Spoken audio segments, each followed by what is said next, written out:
اگر اتنا اس میں فضیلت ہوتی، معاذ اللہ سمجھانے کے لیے عرض کر رہا ہوں، تو کیوں نہیں پڑھ رہا؟ جو کام آپ کر رہے ہوتے ہیں، جو آپ کہہ رہے ہوتے ہیں، جب تک آپ روح کے ساتھ، اور یہ یاد رکھیں لفظوں کا اثر نہیں ہوتا۔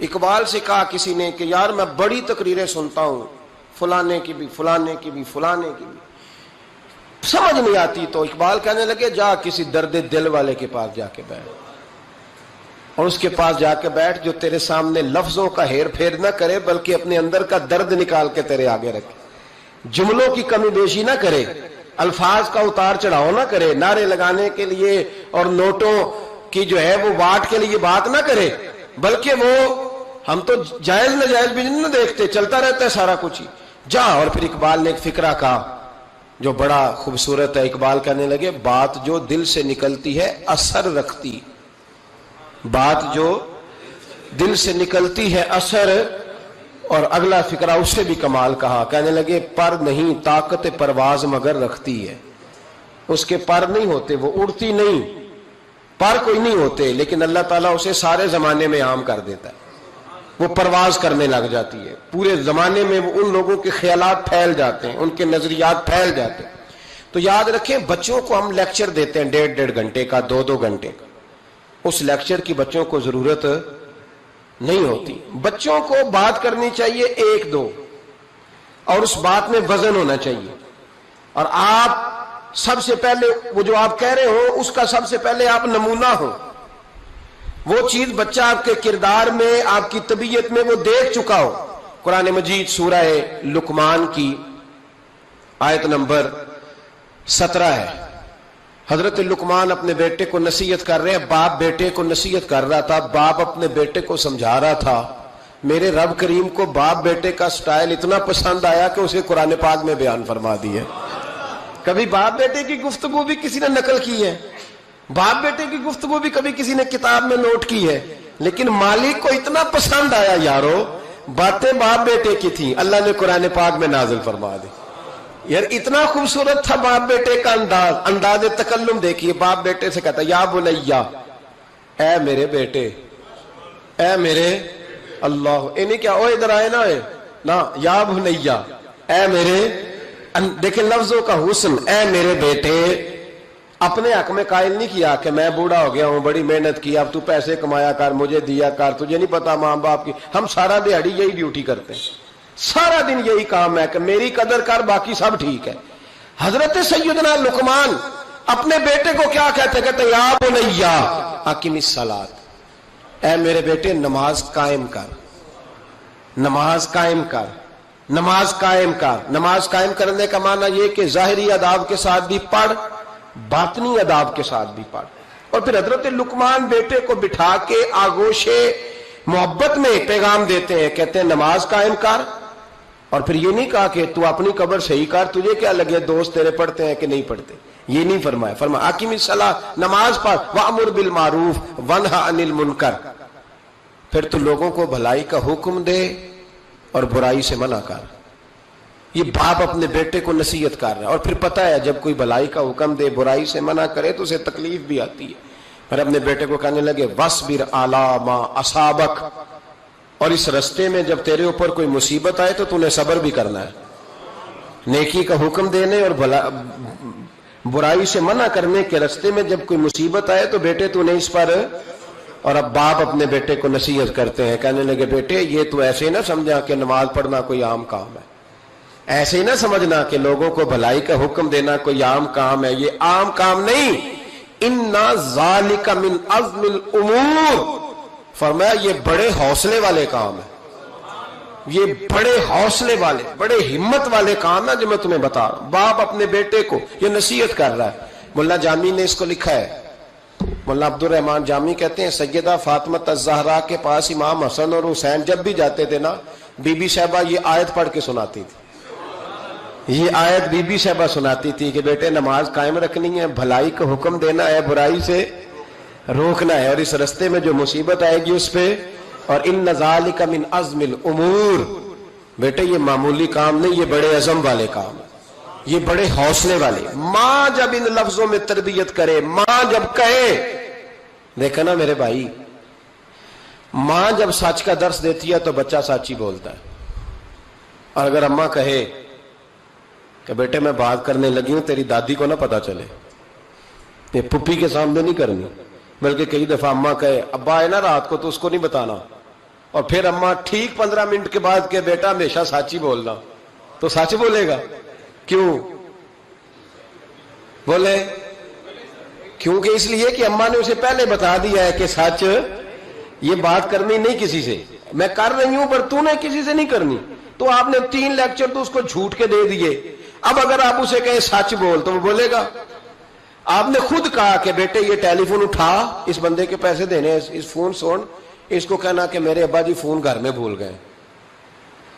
پھر دروازے پہ دستک ہوئی، آپ اندر بیٹھے تھے، بچے سے کہا کہ جا کے باہر کہہ دو کہ ابا جی گھر میں موجود ہے. پھر آپ نے ٹھیک ہے 1 گھنٹے کے بعد اس کو سچ کا لیکچر دینا شروع کر دیا. بولے گا سچ؟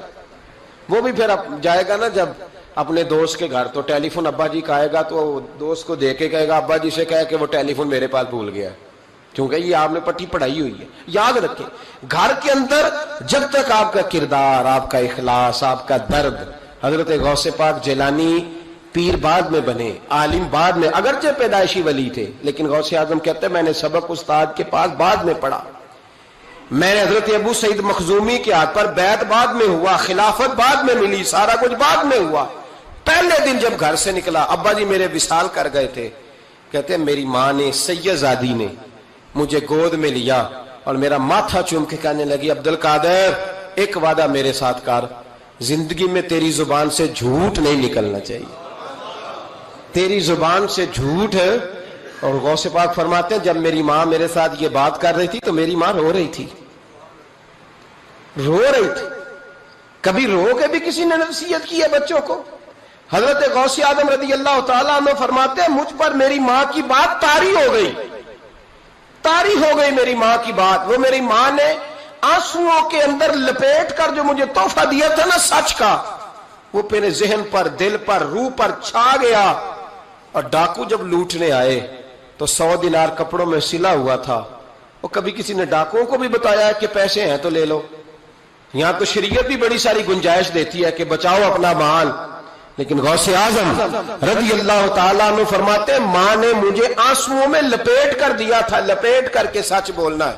تو مائیں عظیم ہو تو پھر بیٹے بھی عظیم ہی ہوتے ہیں، ماں عظیم ہو تو بیٹا بھی پھر عظیم ہی ہوتا ہے. لپیٹ کر سچ کا تحفہ دیا تھا. تو سیدنا غوث پاک فرماتے ہیں جب انہوں نے آ کے کہا نا کہ تیرے پاس کیا ہے، تو میں نے کہا 100 دینار ہے. اس نے جیبیں بھی کھولی، ہاتھ بھی کھولے، جوتے بھی اتارے، پگڑی بھی کھلوائی، کوئی شے نہ نکلی. تو کہتے ہیں وہ سردار کے پاس لے گیا، کہنے لگا سردار یہ عجیب بچہ ہے، کہتا ہے 100 دینار ہیں، سارا ڈھونڈ لیا ملے نہیں، تو یہ جھوٹ بول رہا ہے. تو کہتے ہیں جب اس نے کہا نا جھوٹ بول رہا ہے، تو حضرت غوث اعظم کہتے ہیں مجھے جلال آیا، غصہ. میں نے کہا خبردار یہ بات نہ میرے ساتھ آج کے بعد کرنا، میں جھوٹ نہیں بولتا، یہ میرے قریب نہیں آ سکتا، خبردار. یہاں بچوں کو غصہ تب آتا ہے جب مرضی کا برگر نہ ملے. غوث اعظم کو غصہ کب آیا؟ خبردار سارا کچھ کر، آج کے بعد یہ لفظ نہ کہنا میں جھوٹ بولتا ہوں. عبد القادر جھوٹ نہیں بول سکتا، ہو ہی نہیں سکتا. اس نے کہا پھر بتا پیسے کدھر ہیں؟ تو حضرت غوث اعظم نے بٹن کھولے اور الٹ کر کے کرتا کہنے لگے میری ماں نے سیے تھے. 12 سال کے غوث پاک، یہ ایک روایت ہے 14 سال. یہ ہم لوگ اس کو کہانی سمجھتے ہیں، کہانی نہیں بھائی. یہ واقعہ اگر تیرے میرے سامنے ہو تو اللہ کی عزت کی قسم کھاتا ہوں میں اور آپ بھی توبہ کر دیں، کیونکہ وہ واقعہ نہیں ہو رہا تھا، وہ کیفیات تھی، وہ طاری تھا سارا کچھ اس وقت. غوث اعظم رضی اللہ تعالیٰ عنہ کا یہ پیسے 14 سال یا 12 سال عمر مبارک ہے. ڈاکوؤں کا سردار کہتا ہے مجھے 22 سال ڈاکے مارتے ہو گئے تھے، اور 14 سال کا بچہ عشق لگا سی کھیڈا کھیڈ دی. 14 سال کا بچہ. غوث اعظم نے پلٹ کے دکھا یہ پیسے. تو وہ ڈاکوؤں کا سردار کہتا ہے کہ پتہ نہیں مجھے کیا ہوا کہ بچے کے جذبات کس طرح کے ہیں، افکار کس طرح کے ہیں، خیالات کس طرح کے. کہتا کہ کہاں جا رہے ہو؟ کہا میں علم سیکھنے بغداد جا رہا ہوں. تو کہا بیٹا دنیا پیسے چھپاتی ہے، تو نے بتایا کیوں؟ تو حضرت غوث اعظم نے پیسے اتار کے پھینکے، کہنے لگے پیسے تو رکھ، میں اس لیے بتا رہا ہوں کہ ماں سے وعدہ کر کے آیا ہوں کہ سچ بولوں گا. لے پیسے تجھے دے رہا ہوں۔ ڈاکوؤں کا سردار کہتا ہے بچے کی اتنی عمر نہیں جتنے مجھے پاپ کرتے سال گزر گئے، پر اس بچے کا ماں سے کیا ہوا وعدہ مجھے بدل گیا۔ میں دوڑ کے پیچھے گیا، میں نے کہا عبد القادر مجھے بھی یار بغداد ہی لے چل۔ کہا وہاں کیا کرنا ہے؟ کہا جس استاد کے پاس تو آگے بیٹھ کے پڑھے گا میں اس کے پیچھے بیٹھ جایا کروں گا، چلو بڑھاپے میں بھی کو رٹا لگا کے قرآن و سنت سیکھ جاؤں گا۔ تو کہتے ہیں تجھے کیا ہوا؟ کہنے لگے عبد القادر تو ماں سے کیا ہوا وعدہ نہیں توڑتا، میں رب سے کیے ہوئے وعدے توڑ رہا ہوں، توبہ میری۔ ڈاکوؤں سے کہنے لگے جاؤ کوئی سردار اور بنا لو، مجھے تو ماں بیٹے کا رشتہ جیت گیا ہے، یہ ماں بیٹے کا رشتہ مجھے جیت کے لے گیا، میں جیت گیا ماں بیٹے کے رشتے میں، یہ مجھے فتح کر گئے، تم کوئی اور سردار بنا لو۔ تو 22-23 ڈاکو تھے، پیچھے آ کے بیٹھ کہنے لگے سردار اگر گناہ اکٹھے کیے ہیں تو نیکیوں میں اکیلا تو نہ چھوڑ۔ او بھائی ماں بیٹے کا رشتہ اور ماں بیٹے کی تربیت، تو 14 سال کا بچہ توبہ کرا جاتا ہے، پر مصیبت یہ ہے کہ ہم وہ مائیں تیار کرنے میں کامیاب نہیں ہو سکے، لیکن ہم نے سدا ناکام نہیں رہنا، مائیں تیار کرنی ہے۔ مائیں تیار یہ والا مطالبہ نا بیوی سے کرتے ہیں کہ میری بیوی فٹافٹ صحیح ہو جائے، بیٹی سے کریں یہ مطالبہ، بہن پر کریں یہ محنت، یہ والی میرے حضرت خنسا رضی اللہ تعالی عنہا، جناب خنسا حضور کی ایک صحابیہ ہیں، انہوں نے بعد میں کلمہ پڑھا۔ دور جاہلیت میں ان کا ایک بھائی قتل ہو گیا تھا، انہوں نے اپنے بھائی کے جانے پر قتل ہونے پر ایک مرثیہ کہا تھا۔ وہ مرثیہ اتنا مشہور تھا کہ جہاں بھی پڑھا جاتا لوگ اپنا کوئی جانے والا یاد کر کے رونے لگ جائے۔ ہمارے ہاں تو اب نعت خانوں نے رواج بنایا نا، جس کے گھر میں کوئی فوتگی ہوتی ہے اسے اور زیادہ رلاتے ہیں۔ میاں صاحب تو شعر لکھ گئے تھے، کوئی یہ تو نہیں انہوں نے کہا تھا کہ سارے کلاتے ہی پڑے اجے، انہوں نے تو شعر لکھا تھا نا، باپ مرے تے سر ننگا ہوندا تے پائی مرن تے کنڈ خالی تے ماما بعد محمد بخشا کون کرے رکھوالی۔ اب اس کو پتا ہے اس پہ روئیں گے بھی زیادہ، نوٹ بھی زیادہ دیں گے، تو ہر جگہ جا کے نا بات یہی چھیڑ دیتا ہے۔ اب وہ بیچارے بچے پہلے سے زیادہ روتے ہیں، تڑپتے ہیں، حالانکہ حکم یہ تھا کہ جب کسی جاؤ نا فوتگی پہ تو ان کو رلانا نہیں بلکہ ان کو حوصلہ دینا ہے۔ نعت خانوں کی بات ہوئی ہے تو آپ نے بڑا غور سے دیکھا ہے میری طرف، میں اور آپ بھی ایسے ہی کرتے ہیں۔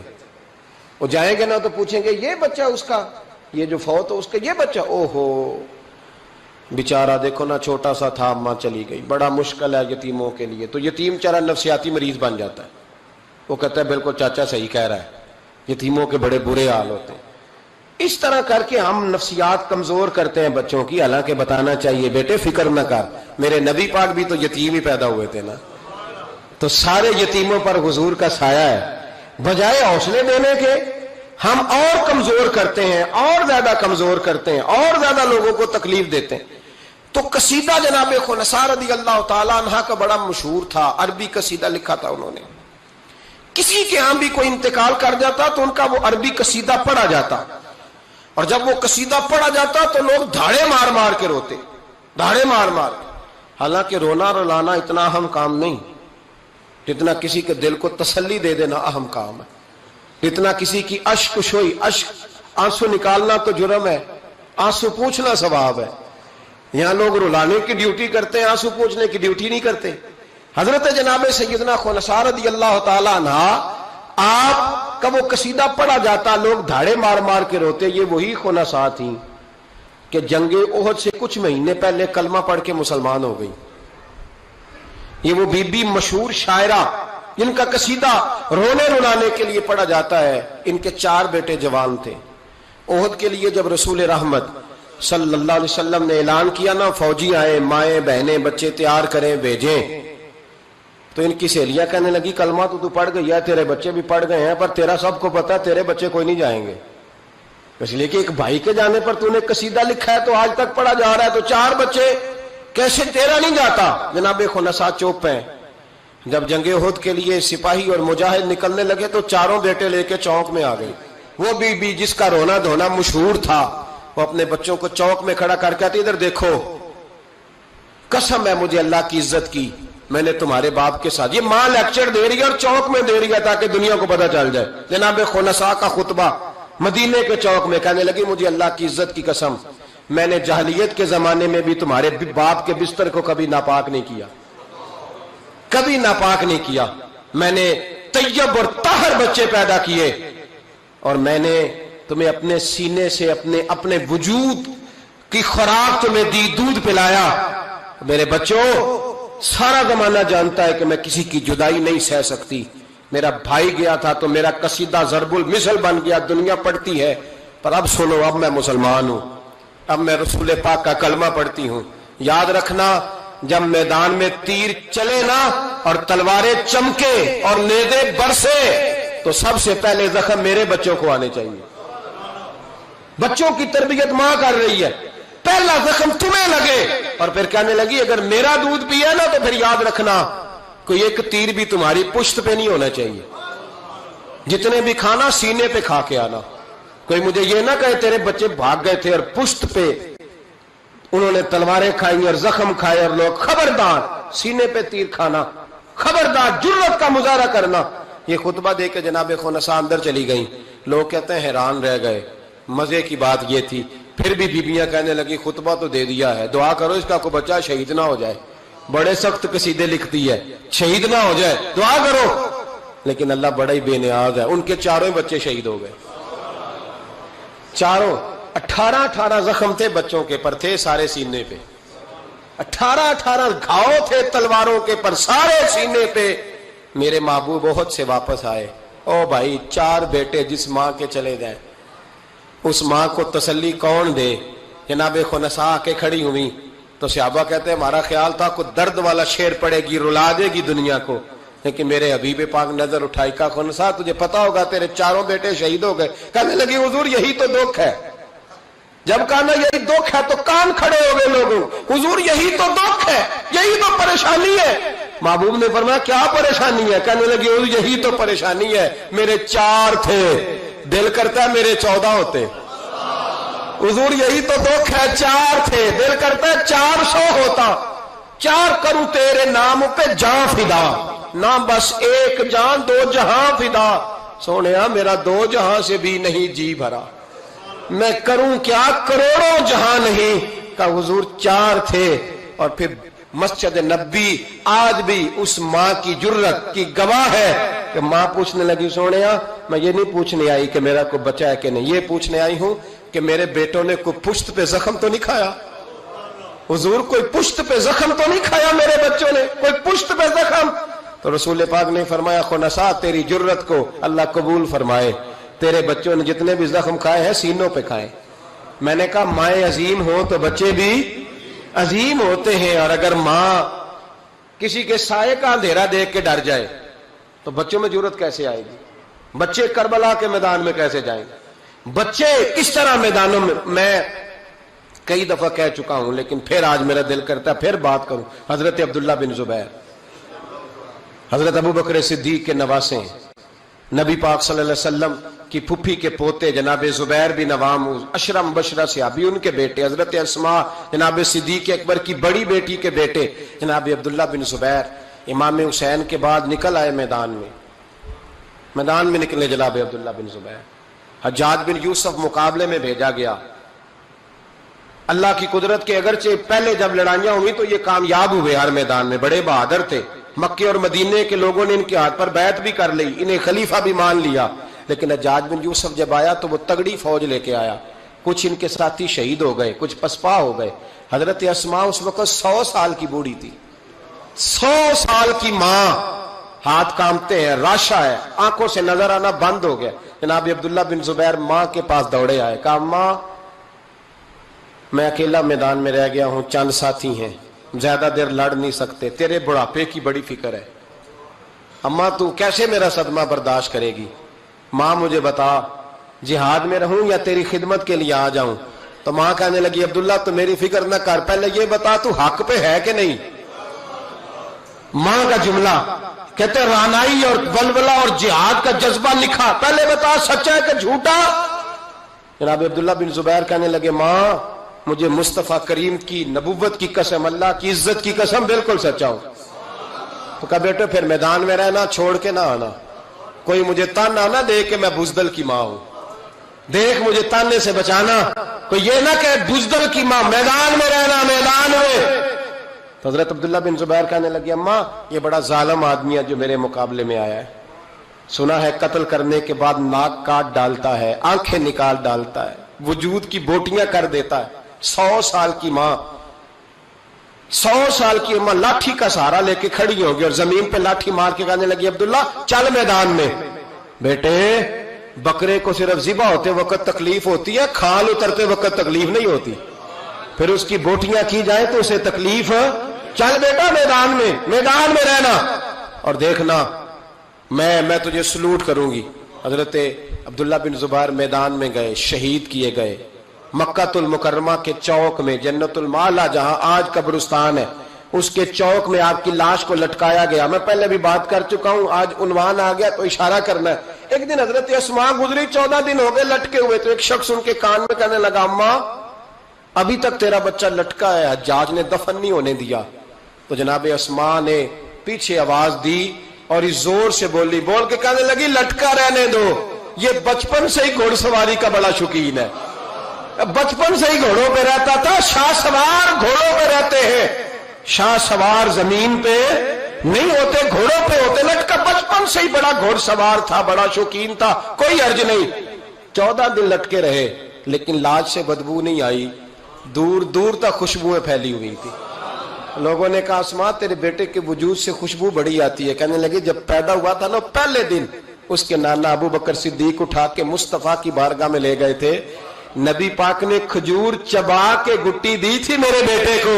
کہنے لگی اس کے وجود سے بدبو آ سکتی ہے جس کو پہلی خوراک محمد عربی کا لعاب دہن دیا گیا ہو، اس کے وجود سے بدبو ہے، لعاب دہن شامل ہے، اس کی تو نسلوں سے بھی خوشبو آتی رہے گی۔ تو مائیں جب عظیم ہوتی تھی تو بیٹے بھی۔ حضرت وہب ابن منبع کے پاس مزدور آ گئے، مزدور، ہم سارے بڑے پریشان، اور جب جا کے اماں کو دکھ سناتے اماں تھوڑی اور رو پڑتی ہے، حالات اور خراب ہو جاتے، زیادہ خراب ہو جاتے۔ حضرت سیدنا وہب ابن منبع مزدور آ کے کہنے لگے ہماری بھی کوئی زندگی ہے، ہمیں یہ پہاڑ کاٹنے پڑتے ہیں۔ تو فرمانے لگے آؤ تمہیں بنی اسرائیل کی بات نہ سناؤں، تمہارا حوصلہ بڑھ جائے گا۔ کہا سنائیے۔ کہنے لگے بنی اسرائیل کی ایک ماں کے 7 بیٹے تھے، بادشاہ نے کہا خنزیر کھانا پڑے گا، جو بچہ یورپ بھی جائے نا اسے بھی تلقین کر کے بھیجو کہ بیٹے حرام حلال کا خیال رکھنا ہے، اس لیے کہ نبی پاک علیہ السلام نے فرمایا جو گوشت حرام سے پلے گا وہ جنت میں نہیں جائے گا۔ تو کسی کا دل کرتا ہے اس کا بیٹا جہنم میں جائے؟ کہا خنزیر کھانا ہے، خنزیر۔ یہاں لوگ مسئلہ پوچھتے ہیں فون کر کے کہ صاحب مجبوری ہے، اب ہم نے یہاں یورپ میں آ کے سٹور بنایا تو شراب تو رکھنی پڑے گی، تو میں کہتا ہوں واپس آ جاؤ اچار سے روٹی کھانا، شراب بیچنے کی مجبوری میں بھی اجازت نہیں، مجبوری میں بھی شراب کا دھندا کرنے کی اجازت۔ آ جاؤ اچار ڈال لو۔ میری اماں تو کہا کرتی تھی کہ گرمیوں میں اچار ڈال لو اور بڑولے میں گندم ڈال لو، پھر خیر صلی اللہ سارے سال کی۔ تو آؤ اچار ڈالو، گندم ڈالو، گزارا صحیح ہوگا، کوئی حرج نہیں، لیکن شراب بیچنے کی مجبوری میں بھی اجازت۔ بول کے بتائیں، بول کے گواہی دے، شراب بیچنے کی مجبوری میں بھی اجازت ہے؟ بالکل اجازت نہیں، قطعاً اجازت نہیں۔ تو وہب ابن منبع کہنے لگے کہ ماں کو کہا گیا کہ خنزیر کا گوشت تیرے بچے نہیں کھاتے تو فساد برپا ہوتا ہے ملک کے اندر۔ بادشاہ کافر تھا تو خنزیر کھانا پڑے گا، تو ماں کہنے لگی یہ نہیں کھائیں گے۔ تو بادشاہ نے ماں کی آنکھوں کے سامنے بڑا بیٹا قتل کیا، پھر چھوٹا قتل کیا۔ وہب ابن منبع کہتے ہیں بنی اسرائیل کی اس بی بی کے سامنے 6 بیٹے قتل ہوئے، 6ٹے بیٹے صرف کس بات پر کہ خنزیر کا گوشت کھانا ہے۔ تو ماں نے کہا نہیں، میں اپنے بچوں کو حرام کھانے کی اجازت، حالانکہ شرعی مسئلہ ہے، جان بچانے کے لیے گنجائش ہے، لیکن جو ڈٹ جائے گا وہ بڑا شہید ہوگا، اس کا درجہ پھر بڑا ہوگا۔ 7ویں بیٹے کی باری آئی تو ماں کی آنکھوں میں آنسو ٹپکے، 6 بیٹے قتل ہوئے تو اماں روئی بھی نہیں۔ وہب ابن منبع کہتے بادشاہ کہنے لگا کہ اب نرم ہو گئی ہے، 6 بیٹے اکٹھے قتل ہو گئے، کہنے لگا اس کو سائڈ پہ جا کے سمجھا لے، ہے بھی چھوٹا، اگر یہ کھا لے گا گوشت خنزیر کا معاذ اللہ تو میں چھوڑ دوں گا، کم از کم تیرے بڑھاپے کا ایک سہارا تو رہ جائے گا۔ تو اماں بیٹے کو کونے میں لے گئی، جا کہنے لگی بیٹا ماں ہوں نا، ایک آنسو نکل آیا، کیا کروں، مجبور ہوں، لیکن یاد رکھنا اگر میرا دودھ پیا تو میں نے تمہیں حلال کا دودھ پلایا ہے، حرام کا لقمہ نہیں جانا چاہیے۔ ماں مسکراتی ہوئی بچے کو لے کے آئی تو بادشاہ کہنے لگا سمجھا دیا، کہنے لگی سمجھا دیا، وہی کرے گا جو میں نے کہہ دیا ہے، وہی کرے گا جو میں نے۔ تو بادشاہ نے گوشت رکھا خنزیر کا لا کے سامنے، تو بچے نے اٹھا کے گوشت بادشاہ کے منہ پہ پٹکا اور پٹک کے کہنے لگا ہمیں کمزور سمجھتا ہے؟ جو خدا کی توحید والے ہو وہ کمزور نہیں پڑا کرتے۔ کہا یہ سمجھایا تھا، کہا نہیں سمجھایا تو ذرا زیادہ تھا پر اس کے ہاتھ ہی صرف پلیٹ آئی ہے، سمجھایا تو ذرا زیادہ تھا پر صرف جو چیز ہتھے آنی تھی وہی مارنی تھی نا، تلوار اس کے قبضے میں تھی نہیں ورنہ تیری گردن اتار دیتا۔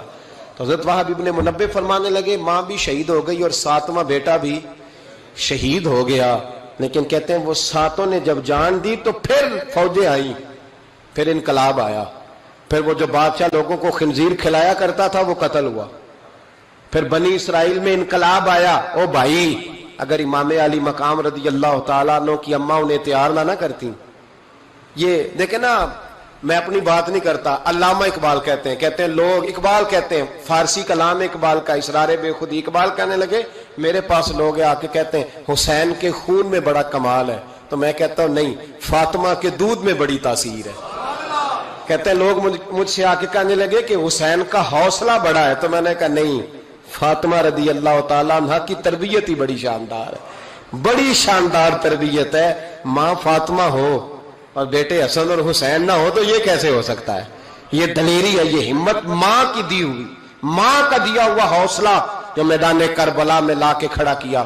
ایک بزرگ گزرے سفیان بن عینیہ، ان کی اماں نے نا اپنے بچے کو کہا جا دین سیکھ، بہت بڑے محدث ہیں، کہتے میں غریب تھا، میری ماں نے جب استاد کے پاس بھیجا تو کہنے لگے بیٹے اپنے استاد سے نا سبق بعد میں پڑھنا، استاد کی نوکری پہلے کرنا اور دیکھنا خدمت کرنا۔ ہمارے استاد تھے، بزرگ تھے سید مراتب علی شاہ صاحب، حضرت محدث اعظم پاکستان مولانا سردار احمد صاحب رحمۃ اللہ علیہ کے وہ شاگرد تھے۔ اب تو ہر بچے کو شکایت ہے نا استاد کام بڑا کراتے ہیں، جی مجھے کل بھی انہوں نے بھیجا تھا 2 فوٹو کاپیاں کرا کے لے آؤں، اسکول سے گیا تھا میں موٹر سائیکل پہ گیا، 2 فوٹو کاپیاں پوری کرائی ہیں مجھ سے، حالانکہ پیسے بھی انہوں نے دیے تھے، پھر بھی بڑا کام کراتے ہیں، استاد کے پاس نہیں پڑھنا۔ سید مراتب شاہ صاحب فرماتے ہیں کہ میں چھٹی آیا، چھٹیاں ہوتی تھی شعبان میں، تو میرے والد سید غلام حسین شاہ صاحب رحمۃ اللہ تعالیٰ علیہ کہنے لگے مراتب علی آ گئے ہو؟ میں نے کہا حضور مدرسے میں چھٹیاں ہو گئی، تو کہنے لگے تیرے استاد کو بھی چھٹیاں ہو گئی ہیں؟ کہا نہیں حضور وہ تو گھر ہی ہیں، تو کہنے لگے سارے شاگرد آ گئے؟ کہا ہاں۔ کہنے لگے بیٹے تو واپس جا کے ان کی خدمت کر، ان کی ڈیوٹی کر، اس لیے کہ تو ان کی ڈیوٹی کرے گا نا تو جو دعا تجھے وہ ملے گی نا وہ دعا تیرے علم کو تیرے حق میں نفع بخش کر دے گی۔ حضرت سفیان بن عینیہ والدہ کہنے لگی بیٹا دین پڑھنا؟ کہا ہاں۔ تو کہتے ہیں اماں نے خود پگڑی باندھی میرے سر پہ، علماء والا لباس پہنایا، کہنے لگے پہلے استاد سے اخلاق آداب سیکھنا پھر علم سیکھنا۔ اور میری ماں کہنے لگی بیٹا ایک لفظ بیچ کر بھی دین کا دنیا نہ کمانا۔ تو میں نے کہا اماں میں کھاؤں گا کیسے؟ تو کہتے ہیں میری اماں نے نا چرخے کے اوپر چادر دی ہوئی تھی، وہ چادر اتار دی، کہنے لگی بیٹا جب تک میری ہمت ہے میں چرخہ چلاتی رہوں گی، تیرے خرچے پورے ہوتے رہیں گے۔ تو کہتے ہیں ساری زندگی حضرت سفیان بن عینیہ کہتے ہیں ماں نے چرخہ کاتا اور میں نے رسول اللہ کا دین پڑھا اور دین پڑھایا۔ کچھ چیزیں ایسی ہوتی ہیں جو کہتی ہیں کہ آج چھٹی نہیں کرنی، آج دور تک چلنا ہے۔ کچھ مضمون بھی جمعے کے ایسے ہوتے ہیں جو کہتے ہیں مجھے ختم نہیں کرنا، باتیں ذرا لمبی چلنی چاہیے۔ میں آپ کا لحاظ کرتا ہوں، میرے سجن بڑے سیانے میرے سامنے گھڑی لگائی ہے انہوں نے، سمجھدار لوگ اس طرح کے کام کرتے ہیں نا جی۔ ایک دن میں نے یہ بھی دیکھا کہ اس گھڑی میں اور اس گھڑی میں تھوڑا فرق ہے، وہ 2-3 منٹ آگے ہے۔ کبھی کبھی یہ پیار کے ساتھ نا معاملات ہوتے رہتے ہیں، لیکن الحمدللہ یہ واحد مسجد ہے جس میں کوئی بندہ گھڑی نہیں دکھاتا۔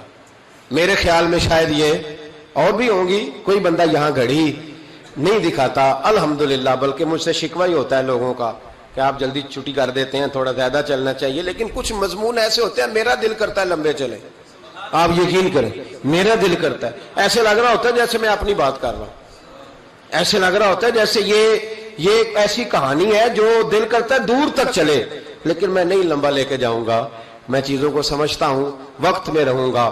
چھلک چھلک کے میرے سامنے روایتیں آ رہی ہیں، واقعات آ رہے ہیں، چیزیں آ رہی ہیں۔ ایک درویش کی بات کر کے سمیٹنے کی طرف حضرت ابراہیم بن یزید نخعی رحمت اللہ تعالی علیہ، حجاج بن یوسف نے جب بڑے ظلم کیے نا تو ایک شخص اٹھا حضرت ابراہیم بن یزید نخعی رحمت اللہ، جنہوں نے حجاج کے خلاف فتویٰ دیا کہ ظالم ہے، اور پھر تقریریں کی کہ ظالم ہے۔ لوگ سمجھتے ہیں کہ علماء کی تقریروں سے کیا ہوتا ہے، علماء کی تقریروں سے انقلاب آ جاتا ہے۔ آپ یقین کریں، علماء کا قلم تلوار سے زیادہ کام کر دکھاتا ہے۔ فتویٰ بھی دیا، تقریریں بھی کی، اس قدر زیادہ ان کے فتوے کی نقلیں تیار کر کے بانٹی گئی کہ حجاج پریشان ہو گیا۔ سپاہیوں کہنے لگا گرفتار کر کے لاؤ ابراہیم بن یزید نخعی، جہاں ملے گرفتار کرو۔ سپاہی گرفتار کرنے گئے۔ علماء اور مشائخ سے جو لوگ پیار کرتے ہیں نا، وہ روح کی گہرائیوں سے پیار کرتے ہیں، جانے دیتے ہیں اپنے بزرگوں کے ناموں پر۔ لوگ ان کو اٹھا کے لے گئے، کہا بابا جی ہم حفاظت کریں گے، دور ان کو کہیں چھپا دیا۔ فتویٰ ان کا دھڑا دھڑ چل رہا ہے، اور بھی کوئی بات وہ کرتا تو آپ فتویٰ دیتے، وہ چھپ جاتا، وہ چھپ کے اپنی ڈیوٹی کر رہے ہیں، اور ایک کونے میں بیٹھے ہیں مورچے میں، پھر بھی ان کے جو نظام ہے وہ پورا عروج پہ ہے، حجاج کی کرسی کانپ رہی ہے۔ حجاج نے ایک دن بلایا، کہنے لگا جو سپاہی ان کو گرفتار کرے گا نا، ایک سپاہی کو 1,500 دینار دوں گا، اس کو مکان دوں گا، جائیدادیں دوں گا، 1,500 ماہانہ اس کو تنخواہ ملے گی ساری زندگی، گرفتار کرو۔ اب وہ سپاہی گلیوں میں گھومنے لگے، کسی طریقے بابا پکڑا جائے، لیکن نہ پکڑے گئے۔ ایک دن ایک بزرگ تھے، ان کا نام بھی ابراہیم بن یزید تھا، لیکن وہ ابراہیم بن یزید نخعی تھے، یہ ابراہیم بن یزید تیمی تھے، یہ علاقہ تیم کے رہنے والے، عمر بھی تقریباً ایک جیسی تھی، محلہ بھی ایک تھا۔ تو وہ دروازے پہ نماز پڑھ کے باہر نکلے تو انہیں پتا ہے کہ لوگ ابراہیم بن یزید، پتا ہے انہیں۔ کہا تمہارا نام کیا ہے؟ کہنے لگے ابراہیم۔ والد کا نام کا یزید۔ ابراہیم بن یزید کہا اٹھاؤ بھائی، خوشی کی انتہا نہ رہی، پکڑا لے گئے، رستے میں بھی مارا، تھانے لے جا کے، جیل لے جا کے بھی مارا، اتنا مارا کہ بزرگوں کا رنگ بدل گیا، منہ اور ناک سے خون آنے لگا۔ جا کے حجاج کو کہا تیرا مجرم ابراہیم بن یزید پکڑا گیا۔ حجاج نے بڑے انعامات دیے، تنخواہیں ہمیشہ کے لیے لگ گئیں، پلاٹ نام ہو گئے۔ انہوں نے بتایا نہیں کہ میں تیمی ہوں، نخعی نہیں۔ مار کھاتے رہے، جیل میں رہے۔ اب فوجیں چپ کر کے بیٹھ گئیں، ان کا جو فتویٰ تھا وہ زیادہ پھیلنے لگ گیا، کیونکہ اب ان کی تلاش ختم ہو گئی، خطرہ ختم ہو گیا، کام وہ زیادہ کرنے لگ گئے۔ یہاں یہ گرفتار ہو گئے، حالات بڑے کٹھن ہوئے۔ کچھ علاقوں میں کچھ جیلیں سخت ہوتی ہیں۔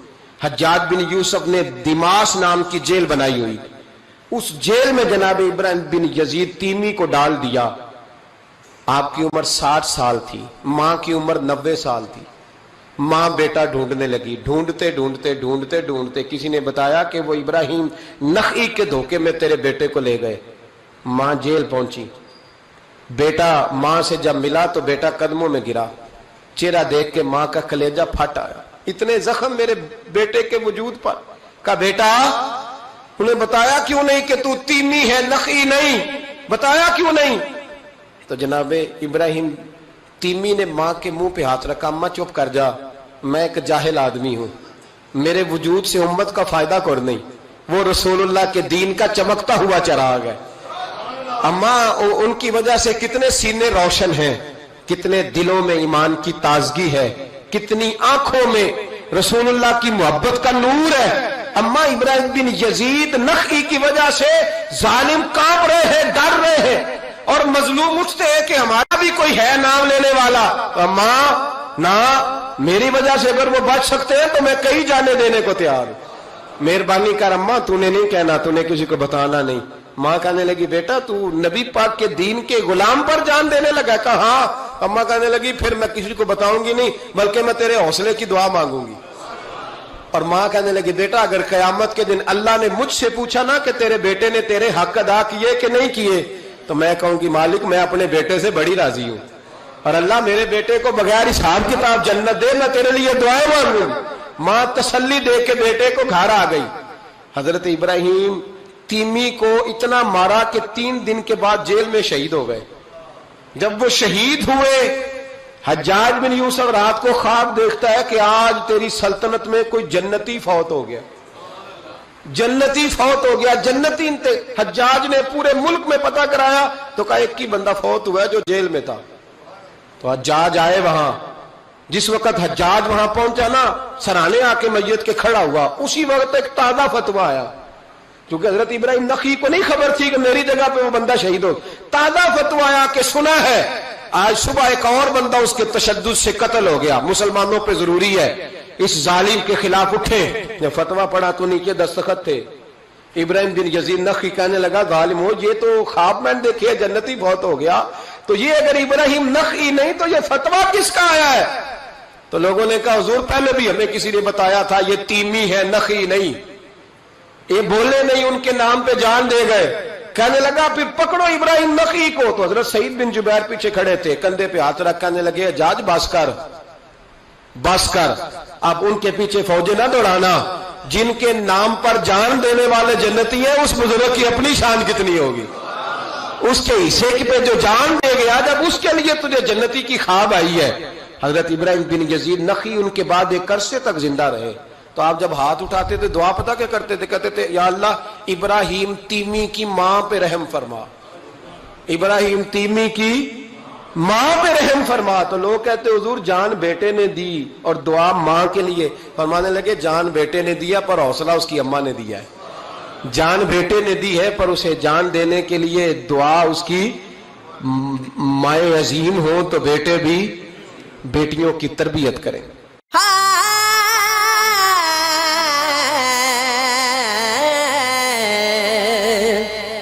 دین سے دور نہ مذہب سے الگ بیٹھا ہوں, دین سے دور نہ مذہب سے الگ بیٹھا ہوں.